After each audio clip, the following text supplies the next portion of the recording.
Imagine you spent your entire life believing history was carved in stone. Dates, facts, names, neatly arranged in your textbooks. But what if I told you some of the most astonishing truths about our past never made it into the curriculum? What if buried beneath the sanctioned stories and celebrated heroes lie 10 astonishing, controversial, and mind-bending facts that could reshape your understanding of the world? You may find yourself questioning everything you thought you knew. Stick around, and by the end, you might never look at your school history book the same way again. And here's a challenge. Drop in the comments any historical fact you think should be taught in schools but isn't. Let's unearth these truths together. Let's start with a question. What if America was actually discovered before Columbus by Chinese explorers? In 2002, a controversial book titled 1421, The Year China Discovered the World, by Gavin Menzies made waves in the academic community. It claimed that a vast Chinese fleet under Admiral Zheng He reached the Americas decades before Columbus. Now, this isn't just wild speculation. Maps exist, pre-Columbian ones, that seem to show the American continent drawn with startling accuracy. Some ancient Chinese shipwrecks, linguistic similarities, and agricultural evidence point to pre-Columbian trans-Pacific contact.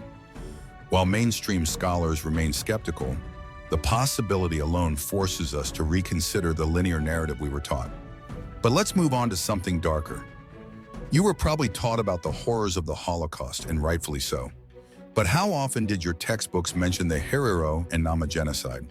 Between 1904 and 1908, in what is now Namibia, German colonial forces carried out one of the first genocides of the 20th century. The Herero and Nama people were subjected to extermination orders, driven into the desert to die of thirst and starvation, or forced into concentration camps where they were worked to death. Over 80% of the Herero and 50% of the Nama were killed. And yet, this genocide is often omitted from classroom discussions. The skulls of victims were even sent back to Germany for racist scientific studies. Only in recent years has Germany officially acknowledged this atrocity, over a century later.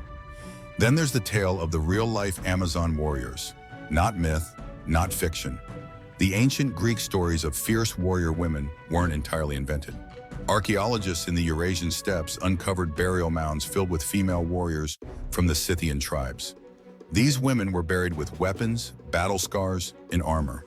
Their existence redefines our notions of gender roles in ancient warfare and supports the idea that the Amazon legends may have been inspired by real women who fought on horseback, commanded armies, and lived outside patriarchal norms. Why is this not standard knowledge? Here's another twist in the tale of human civilization. The city that predates all known civilizations. Göbekli Tepe in modern-day Turkey is over 11,000 years old. That's 6,000 years older than Stonehenge. Built by hunter-gatherers, it challenges everything we thought we knew about the development of complex societies.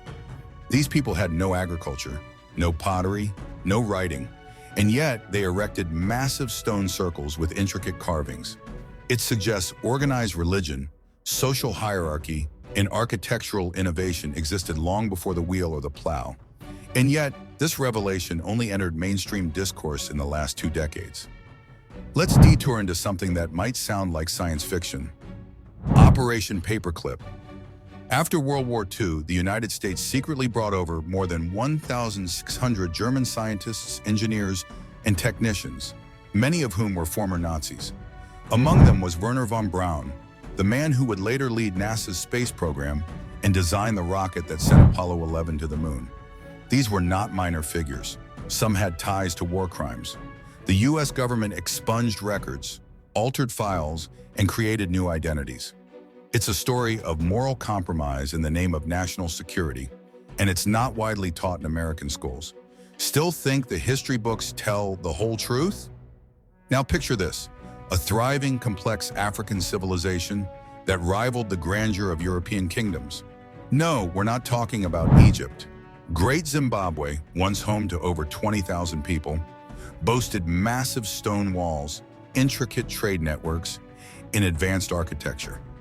Built between the 11th and 15th centuries, its ruins defy the colonial-era claim that Africans were incapable of complex societies. Early European archaeologists tried to credit it to foreign civilizations, Phoenicians, Arabs, even aliens, rather than acknowledge African ingenuity. Only recently has the narrative shifted, but many students worldwide still never hear about it. And speaking of untold stories, did you know the CIA orchestrated a coup that changed the course of the Middle East? In 1953, the democratically elected Prime Minister of Iran, Mohammad Mossadegh, nationalized oil assets that had been under British control. In response, the CIA and British intelligence launched Operation Ajax, toppling Mossadegh and installing the Shah, whose oppressive regime fueled decades of unrest. This single covert act laid the groundwork for the Iranian Revolution of 1979, strained US-Iran relations, and arguably contributed to today's geopolitical chaos. Yet this pivotal event is rarely explored in depth in Western classrooms. Let's shift to the Pacific now. You've heard of the atomic bombings of Hiroshima and Nagasaki, but what about the human experimentation that preceded them? Unit 731 was a covert Japanese military unit during World War II that conducted unspeakable biological experiments on Chinese civilians and prisoners of war. Vivisections without anesthesia, frostbite tests, plague bombs. Thousands died. After the war, the US granted immunity to Unit 731's leaders in exchange for their data, just like Operation Paperclip. The victims were forgotten. The scientists went unpunished. And for decades, this atrocity was brushed aside, rarely making its way into textbooks. Let's take a breath, but only for a moment, because history doesn't just reveal darkness. Sometimes it hides brilliance too. Did you know that the first computer programmer was a woman in the 1800s? Ada Lovelace, daughter of the poet Lord Byron, worked with Charles Babbage on his analytical engine. She envisioned that a machine could manipulate symbols, not just numbers. In a time when women were banned from universities and dismissed as intellectual equals, Ada laid the foundation for modern computing. Her notes contained what many consider the first algorithm. Yet generations of computer science students grew up without ever hearing her name. And finally, a truth that will hit closer to home. Christopher Columbus never actually set foot on what is now the continental United States. He landed in the Caribbean islands, never reaching the mainland. Meanwhile, Leif Erikson, the Norse explorer, arrived in North America nearly 500 years earlier. His settlement in Newfoundland, Canada, known as L'Anse aux Meadows, is now a verified archaeological site. Still, Columbus is given a federal homestead. Why? Because history, as told in schools, often serves the powerful rather than the factual. So what do we do with all this? We can begin by questioning, by being curious, by not taking every textbook as gospel. History is not a finished manuscript. It's a draft, edited, redacted, and rewritten by those with the loudest voices. But now your voice matters too. Drop your thoughts in the comments.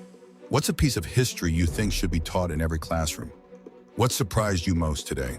And if you want more truth beyond the headlines, hit that like button, subscribe to Time's Battlefield, and share this with someone who still thinks they know history. Because the past isn't dead. It's not even past.